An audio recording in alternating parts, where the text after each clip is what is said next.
आप सभी को राधे राधे राम राम।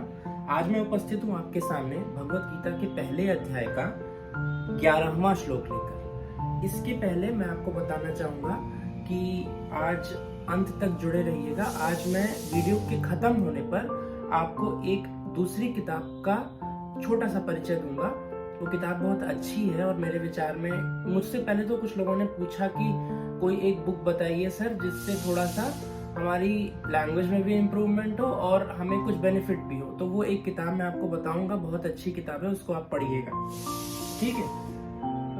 अब हम श्लोक की व्याख्या शुरू करते हैं।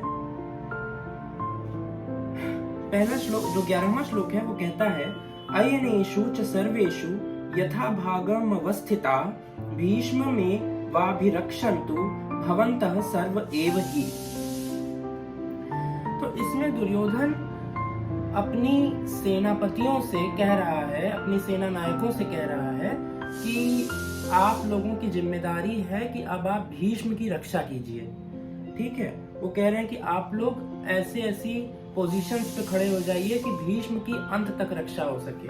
अब देखिए यहाँ पे अगणानंद जी कह रहे हैं कि भीष्म कैसा योद्धा है जो स्वयं अपनी रक्षा नहीं कर पा रहा है, कौरवों को उसकी व्यवस्था करनी पड़ रही है। देखिए अब भीष्म की तुलना भ्रम से की गई है पहले भी। तो दुर्योधन एक तरह से किसको सुरक्षित रख रहा है?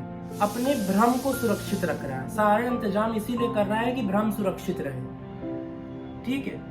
ये बताता है एक ह्यूमन टेंडेंसी कि हम लोग सारी व्यवस्थाएं इसीलिए करते हैं कि हमारा जो मेन भ्रमात्मक वस्तु है हमारे लिए, जो हमारे मोह का कारण है, जो हमें हमारी परमात्मा से जो मिलन है उसको रोके हुए है, उसी चीज को हम सबसे ज्यादा सुरक्षित करते हैं, उसी चीज को हम सजोए हुए रहते हैं और अपने उत्थान की ओर कभी ध्यान नहीं देते, ठीक है। तो यही दुर्योधन यहाँ पे कर रहा है, वो भीष्म को सुरक्षित रख रहा है चारों ओर से। कहते हैं यह कोई बाह्य योद्धा नहीं, भ्रम है भीष्म। जब तक भ्रम जीवित है तब तक विजातीय प्रवृत्तियां अजेय है, ठीक। विजातीय प्रवृत्तियां जैसे कौरव के योद्धा। तो जब तक हमारा भ्रम जीवित है तब तक हमारी जो और भी प्रवृत्तियां हैं जो हमें परमात्मा की ओर बढ़ने से रोक सकती हैं, उन सब को जीतने में हमें समस्या आएगी। हमें भ्रम को परमात्मा को समर्पित कर देना चाहिए कि प्रभु अब ये इस भ्रम को आप समझिए, आप जानिए कि इसको कैसे खत्म करना है, क्या करना है, और इसकी चिंता हमें नहीं करनी है, ठीक। अब यहाँ पे वो उल्टा काम कर रहे हैं। अच्छा, इसको रामचरितमानस के एक दोहे से इन्होंने तुलना दी है, महा अजय संसार रिपु जीति सकई सो वीर। यदि भ्रम समाप्त हो जाए तो अविद्या अस्तित्वहीन हो जाती है। अविद्या क्या है? हमारा संसार के प्रति मोह, हमारी अज्ञानता। तो यदि हमारे अंदर से भ्रम समाप्त हो जाता है, क्लैरिटी आ जाती है, चीजें हमें हमारे अंदर विवेक डेवलप हो जाता है कि क्या सही है क्या गलत है।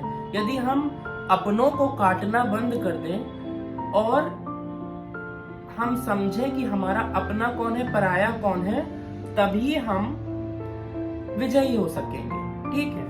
अच्छा, अपना तो पहली बात गीता जी के हिसाब से अपना कोई है ही नहीं, केवल ईश्वर अपने हैं संसार में। लेकिन फिर वही बात आती है कि पहले हमको जैसे दुर्योधन धीरे धीरे उठने के लिए सबसे पहले द्रोणाचार्य की जब शरण में जाता है तो वो ड्युअलिटी तक पहुंचने की कोशिश करता है। तो जो लोग और भी नीचे हायरार्की में हैं, जो लोग अभी ये भी नहीं डिफरेंशिएट कर पा रहे हैं कि हमारे सामने जो सोसाइटी है उसमें से कौन हमारा अपना है कौन पराया है, आपस में ही झगड़ रहे हैं, उनको ये समझाता है कि पहले हम अपने अंदर इतना विवेक डेवलप करें कि हम समझ पाए कि हमारा कौन अपना है कौन पराया है, और उसके बाद हम ईश्वर की ओर समर्पित हो जाएं, अपने भ्रम को एकदम बुरी तरह से कुचल के, रौंद के, और उसको अपने सामने से अपने रास्ते का रोड़ा हटा के भ्रम रूपी रोड़ा और भगवान की ओर बढ़ने का प्रयास करें, ठीक है। तो कहते हैं जो इच्छाओं से सर्वथा रहित है वही असीम तत्व में प्रवेश पाता है। ठीक, तो जब तक हमारे अंदर डिजायर्स जिंदा है, कोई भी इच्छा जिंदा है, हम कभी मोह से विमुख या मोह को त्याग कभी सकते ही नहीं। हमको अपने डिजायर्स को एक बार पूरी तरह से त्यागना पड़ेगा और उसके बाद ही हम परमात्मा की ओर बढ़ सकते हैं। ठीक, अगला पैराग्राफ कहता है, इसमें एक बड़ी अच्छी पंक्ति इन्होंने लिखी है, घास पात जो खात हैं तिनहि सतावे काम, दूध मलाई खात जे तिनकी जाने राम। ठीक, तो जैसा कि अध्यात्म में कहा जाता है कि जिस प्रकार का भोजन हम करते हैं उसी प्रकार की हमारी मनोवृत्ति हो जाती है। तो ये कह रहे हैं कि जो सन्यासी होते हैं, अगड़ानंद जी कह रहे हैं कि जो सन्यासी होते हैं और जो सब कुछ त्याग देते हैं और एकदम रूखा सूखा खाते हैं, उनके अंदर भी काम की वृत्ति आती है और उस पे वो पूरा योग साधना से किसी प्रकार से उस पे ओवरकम करने का प्रयास करते हैं, पूरा समर्पण करके प्रभु को। तो जो दिन रात दूध मलाई खोआ पनीर खीरा ये सब खा रहा है तो उसका क्या होगा, उसकी तो प्रभु जाने। ठीक है, तो ये श्लोक था। इसमें 2-3 बातें हमें सीखने को मिलती हैं। पहला ये कि हमें अपने भ्रम की सुरक्षा नहीं करनी है, हमें अपने भ्रम को प्रभु को समर्पित करना है कि प्रभु हमसे तो अब ये खत्म नहीं होगा, आप ही इसको खत्म करिए। आप अखिल लोक ब्रह्मांड के नायक हैं, आप सब कुछ हैं, आप सृजन करता है, आप ही विनाश लीला भी जानते हैं, तो भ्रम का भी विनाश आप ही कर दीजिए, हम नहीं कर पाएंगे। दूसरी चीज कि हमें अपनी इच्छाओं से आगे बढ़ना है, हमें अपनी इच्छाएं त्यागनी है और उसके बाद इच्छाओं से आगे बढ़ने का मतलब कि हमें इच्छाएं त्याग कर अपने आध्यात्मिक मार्ग पर आगे बढ़ना है, हमें आध्यात्मिक प्रगति की ओर जाना है। तीसरी बात क्या हो गई? तीसरी बात फिर वही व्यंजन की बात कि हमें अपने खाने पीने पर नियंत्रण रखना है, किस प्रकार का व्यंजन हम लेते हैं ताकि हम अपनी मनोवृत्ति सुधार सकें और अपने कर्म पथ पर अग्रसर हो सकें। ठीक, तो ये श्लोक इतना सा ही था। अब आते हैं उस किताब की चर्चा कर लेते हैं जिसके बारे में मैं कह रहा था। ये बुक इंग्लिश में है, इसका नाम है ब्रह्मचर्य इन कृष्णा कॉन्शियसनेस। अब शायद उसमें रिवर्स आ रही हो इमेज, बट इसका नाम है ब्रह्मचर्य इन कृष्णा कॉन्शियसनेस और इसके लेखक हैं भक्ति विकास स्वामी।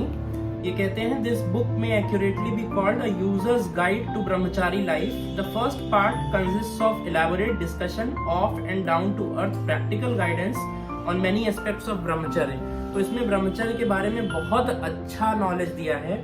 इसमें इवन ये भी बताया है कि कैसे अगर आप केवल एक पत्नी व्रत रखते हैं तो भी आप ब्रह्मचारी ही कहे जाएंगे, और उसके बारे में बहुत अच्छी नॉलेज दी गई है।